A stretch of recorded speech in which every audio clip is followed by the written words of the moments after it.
کرنا پڑے گا، لیکن جو سچے عاشق ہوتے ہیں وہ اس راستے سے بھاگا نہیں کرتے اور عزیمت کی راہ کو کبھی چھوڑا نہیں کرتے. اس کی قیمت انہیں کچھ بھی ادا کرنے پڑے جان تک وار نہ پڑے تو وہ اس سے بھی گریز نہیں کیا کرتے. تو ان اصحاب عزیمت کی کہانیاں اور ان کے دردناک قصے آپ سیرت کی کتابوں میں پڑھ سکتے ہیں. حضرت سمیہ کا خون مکے کی سرزمین پر بہنے والا پہلا خون ہے، جن کے پاکیزہ خون سے مکے کی سرزمین لالازار بنی. اور پھر حضرت یاسر اور حضرت عمار ابن یاسر، ان سب کو کن کی اذیتوں کا سامنا نہیں کرنا پڑا، لیکن یہ خندہ پیشانی سے ہر دکھ کو قبول کرتے اور حضور کے ساتھ ان کا جو رشتہ محبت تھا اس پر انہوں نے آنچ نہیں آنے دی. لیکن یہ حضور علیہ الصلوۃ والسلام کی طبیعت پر اتنا گراں تھا کہ حضور کے غلاموں کو مارا جاتا تھا، پیٹا جاتا تھا اور ان کو اذیتوں سے دوچار کیا جاتا تھا. حضور کی راہوں میں کیا کانٹے نہیں بچھے، کیا حضور کے مبارک گلے میں کپڑا ڈال کر تاؤ نہیں دیے گئے. تاریخ پڑھیے، حضور سجدہ ریز ہیں تو آپ پر اجری ڈال دی جاتی ہے، اور کن کن مصیبتوں اور کن کن مشقتوں کا حضور کو سامنا کرنا پڑتا ہے. لیکن راہ حق کا سفر جاری ہے. لیکن جب مکے والوں کی دشمنی اور ان کا انداز اس قدر جارحانہ ہو گیا تو اللہ کے حکم کا انتظار تھا کہ اللہ کا حکم آئے اور ہم شہر مکہ چھوڑ جائیں. اور اللہ کا حکم آنے والا تھا تو حضرت ابوبکر صدیق رضی اللہ تعالی عنہ سے کہا کہ ابوبکر، ہجرت کا حکم آنے والا ہے، تم تیار رہنا. اور پھر جس رات حضور کے گھر کا محاصرہ کیا گیا اور آقا کریم ان کی صفوں کو چیر کر کے رات کے اندھیرے میں نکلے اور حضرت ابوبکر رضی اللہ تعالیٰ عنہ کے دروازے پہ پہنچے، جا کے دستک دینے کی نوبت ہی نہیں آتی ہے کہ حضرت ابوبکر صدیق تیار کھڑے ہوئے نظر آتے ہیں. یہ ہے ان کا اپنے وطن کی قربانی کے لیے تیار ہے. اذان یہ ہے ان کا اپنے وطن کی قربانی کے لیے تیار رہنا. تو وطن کی قربانی پیش کی، اور اسی سفر میں حضرت سیدنا صدیق اکبر رضی اللہ تعالی عنہ کا اپنی جان کو جوکھوں میں ڈال کر کے حضور کو راحت اور آرام پہنچانے کا ایک واقعہ آپ نے بارہا علماء سے سنا. سیرت پڑھنے والوں کے دلوں پر یہ واقعہ نقش ہے، اور اہل ایمان اس واقعہ سے بہت ساری روشنیاں اور قربانیوں کے جذبے سیکھتے ہیں کہ جب حضور علیہ السلام کو لے کر کے غار ثور پہ حضرت ابوبکر صدیق پہنچے، اور یہ کتنا کٹھن اور مشکل راستہ تھا. اللہ اکبر. یہاں لوگ حج یا عمرے کے لیے جاتے ہیں تو دل میں شوق پیدا ہوتا ہے کہ اس جگہ کو دیکھیں جہاں چند دن میرے حضور نے گزارے تھے، اور لوگ غار ثور کو دیکھنے کے شوق میں اس اونچی پہاڑی کے اوپر چڑھنے کی کوشش کرتے ہیں کہ وہ مبارک جگہ اور وہ مقدس مقام دیکھ لیا جائے جہاں حضور کے انفاس کی خوشبو کی مہک آج بھی اہل ایمان کو نور دیتی ہے. مشہور وحدی نے کیا خوب کہا تھا، چند لمحوں کے لیے ٹھہرے تھے تم جس پیڑ کے نیچے، چند لمحوں کے لیے ٹھہرے تھے تم جس پیڑ کے نیچے، سنا ہے آج تک اس پیڑ کا سایہ مہکتا ہے. تو آج بھی اس غار سے مہک پھوٹ رہی ہے اور خوشبوئیں نکل رہی ہیں. انفاس پیمبر کی خوشبو سے آج بھی وہ غار معطر ہے. تو اس غار کو دیکھنے کے شوق میں کشاں کشاں لوگ کہاں کہاں سے آ کر کے وہاں اس پہاڑ پر پہنچنے کی کوشش کرتے ہیں. اور میں نے دیکھا ہے کہ بہت سارے لوگ تو اس کی اونچائی کو دیکھ کر کے چڑھنے کی ہمت ہی نہیں کرتے، اور کچھ لوگ تھوڑا دور جا کر کے پھر واپس پلٹ آتے ہیں. اللہ اکبر. اور جو اس غار تک پہنچنے میں کامیاب ہو جائے وہ اپنے آپ کو خوش نصیب سمجھتا ہے.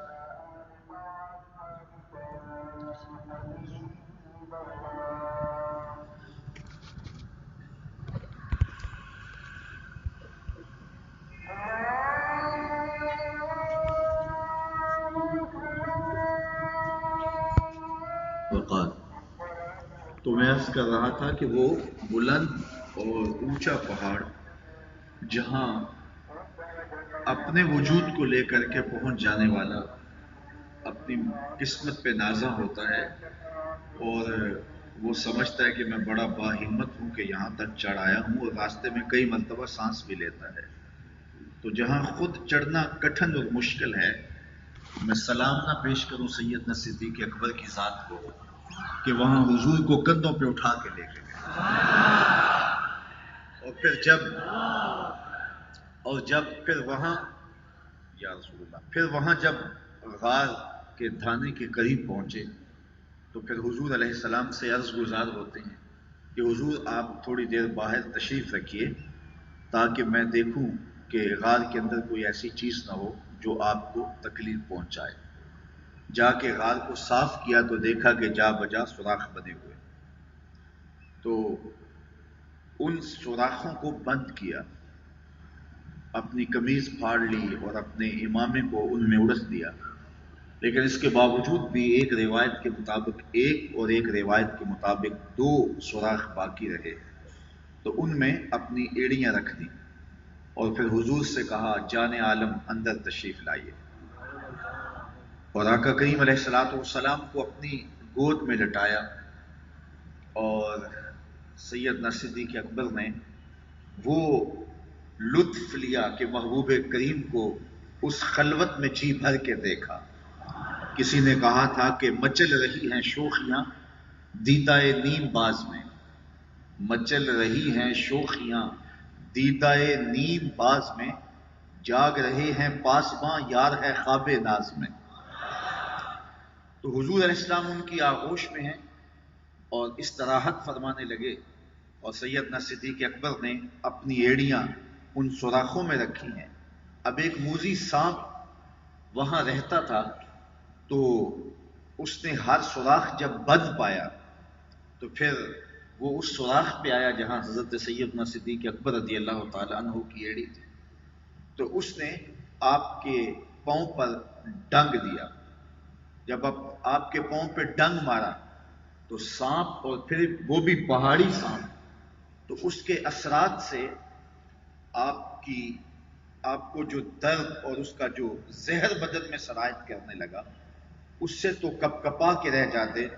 لیکن آپ نے اپنی ٹانگ کو جنبش نہیں ہونے دی، اس ڈر سے کہ کہیں حضور بیدار نہ ہو جائے، اور ایڑی کو پورے زور کے ساتھ دبا کے سانپ کا راستہ روکے رکھا، اور سانپ ڈنگ پہ ڈنگ لگا رہا ہے، اور سیدنا صدیق اکبر رضی اللہ تعالی عنہ اپنے پاؤں کو جنبش نہیں آنے دیتے۔ اچانک پاؤں میں کانٹا چبھ جائے تو انسان اپنے وجود کو قائم نہیں رکھ پاتا، کپ کپا جاتا ہے، اور یہ سانپ، اور وہ بھی پہاڑی سانپ، ڈنگ پہ ڈنگ لگا رہا ہے، لیکن سیدنا صدیق اکبر رضی اللہ تعالیٰ عنہ اس ڈر سے کہ کہیں حضور کی نیند میں خلل نہ آئے، اپنی ٹانگ کو جنبش نہیں آنے دیتے۔ اللہ اکبر! وہ ڈنگ پہ ڈنگ لگاتا رہا، اور آپ کا دھیان اور توجہ اس کا راستہ روکنے میں اور اپنی ٹانگ کو جنبش نہ آنے پائے کہ حضور کی نیند میں خلل نہ ہو، اس طرف لگا رہا، اور بے اختیار آپ کی آنکھوں سے آنسو ڈھل پڑے، اور آقا کریم علیہ السلام کے رخسار پہ آنسو گرے، تو حضور بیدار ہوئے، اور بیدار ہوتے ہی آقا کریم نے فرمایا مالک یا ابا بکر، ابو بکر کیا ہوا؟ تو جب اچانک صورتحال ہو تو پھر انسان کسی سے جب مخاطبہ کرتا ہے تو اس کے القاب اسے یاد نہیں رہتے، اچانک صورتحال انسان کو القاب بھلا دیتی۔ آپ کے گھر کی ہمسائیگی کے اندر بہت بڑا شیخ الحدیث رہتا ہو، بہت بڑا عالم رہتا ہو، بہت بڑا معتبر شخص رہتا ہو، جس کا نام آپ القابات بیان کرنے کے بعد ہی لیتے ہو، لیکن آپ کے گھر میں کوئی مسئلہ ہو گیا، کوئی چور گھس آیا، کوئی آگ لگ گئی، تو آپ نے اس کو پکارنا ہوگا، تو کیا اس کے القابات سے اس کو پکاریں گے یا اس کا جو مختصر نام ہوگا اس نام سے اس کو پکاریں گے؟ چونکہ نازک صورتحال ہے، اور جب صورتحال نازک ہوتی ہے تو اس وقت لمبے القابات چھوڑ دیے جاتے ہیں، اس وقت صرف بمشکل نام ہی زبان پہ آتا ہے، لیکن ذرا محبت کی یہ انوکھی داستان بھی دیکھیے، پیار کا یہ عجیب رنگ بھی دیکھیے